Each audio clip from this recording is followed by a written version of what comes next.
So I'm here on a truly beautiful day outside what was the palace, not far from the palace of Knossos, on the beautiful island of Crete, only maybe 2 or 3 kilometers from Heraklion, with a renowned archaeologist, Kostis Christakis, Christakis, perfect. who is the who is at the British School of Athens at Knossos, and we've been discussing Minoan civilization and culture, uh, which dates back from Neolithic times, from the 7th millennium BC on through to at least 2000 BC, something like that.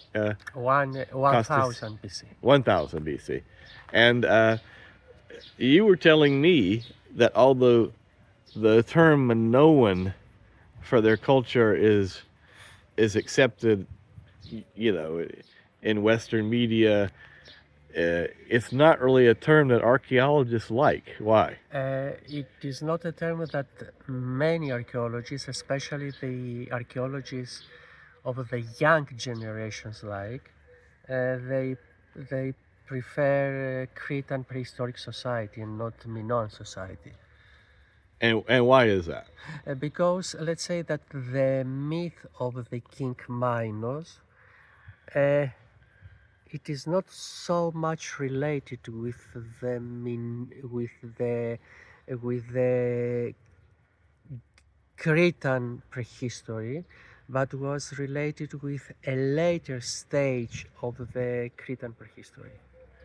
And for you, this was the what we call the Minoan civilization was a innovative civilization, which they were doing. Crete was kind of the center of trade in the Mediterranean at this time, and the Minoans capitalized on this and basically did cross Mediterranean trade with. Exactly, I think that the Minoans were a cosmopolitan people who travel across the Mediterranean Sea from south to north, from east to west, uh, uh, for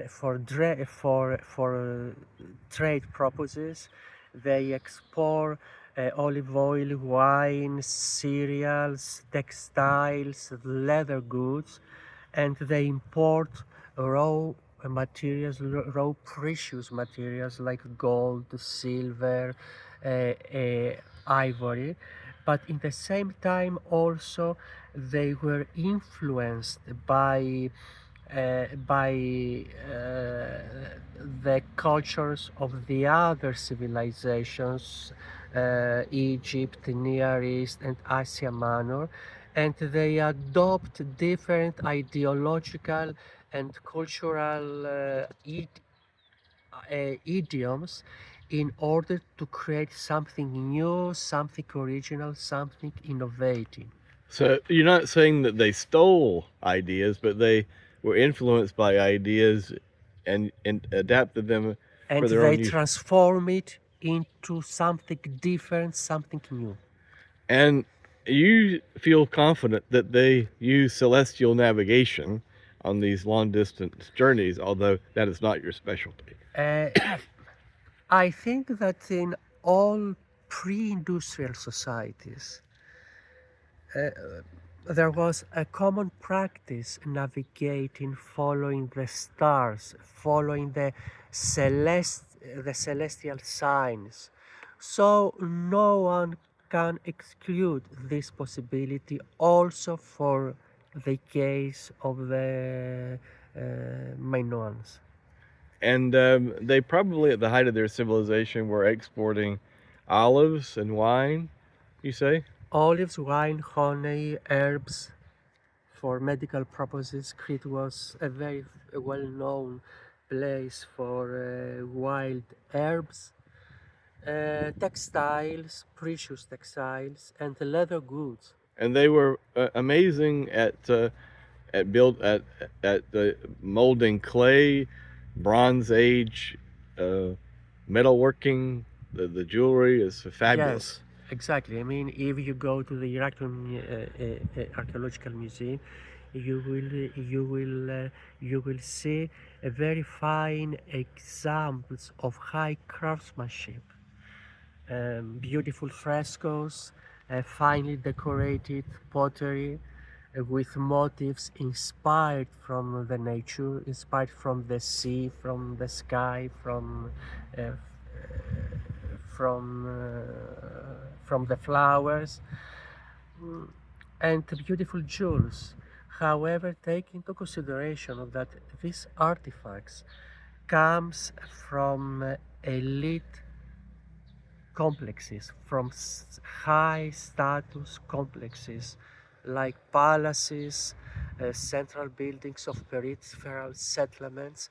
So what you will see, it's how the people of the upper class used to live, but we know very few about the life of the ordinary people, the life of those who living beyond the palaces. And one reason we don't know is because archaeologists have been focused on the palaces and not excavating where Exactly, the yes. the terrain underneath what Yes, because archaeology, in many cases, it is a top orientated uh,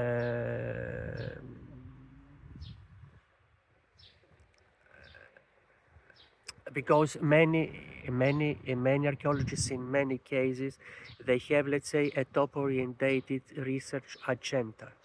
right. So they're going to go where they can find the most elaborate. Yes, exactly. And the interesting thing is they use a linear text, a linear the written language, linear A as you call it, which it literally is linear in the sense that it's not pictographs, it's not hieroglyphics, and we still don't we haven't figured that out.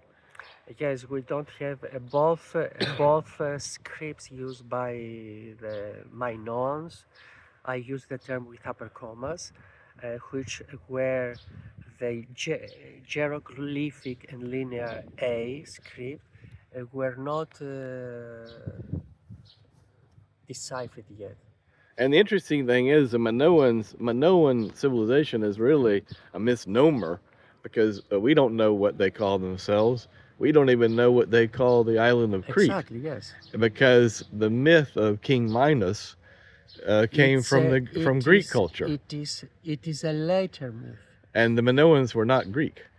They Uh, I mean, by rote that you could call them Greek because they lived here at some point, but they originated the Neolithic people, which uh, preceded the culture. You told the me came from Asia Minor. yes, what we know, I mean, what it's accepted nowadays by the expert on that area is that during the 7 millennium BC we have a migration of people from the northwest Asia Minor Right. to Crete and to many other areas of the Aegean. They may have first come through uh, Cyprus, we're not sure, or We maybe don't from know. the I north. mean, the origins during the 7 million BC, we have a constant movement of population in all the Eastern Mediterranean region. So these are very difficult questions to be answered. And the other thing that strikes me is that they're probably underappreciated because the classical Greeks, get a lot of the credit for naming the constellations, yada yada yada. But in fact, the Minoans were probably using the celestial sphere in very sophisticated ways. They had a sophisticated culture and a Probably sophisticated civilization, this is which very likely. which Yes. preceded the classical Greek culture, which people go on, which is wonderful in its way, but the Minoan culture is probably discriminated against because we know so little about it. Is that right? Yes, I think so. Yes. And your goal for the next 10 years is to try to see more archaeology done around these areas, not just the palaces, but try to but find. also to the other parts of the city that extend around the big palaces, the big Minoan palaces. The ancient city that extended around the Yes. palaces. So thank you so much for your time today, Kostis, and Thanks, you're uh, most welcome. this was a fascinating conversation, and we'll be talking to you in the future.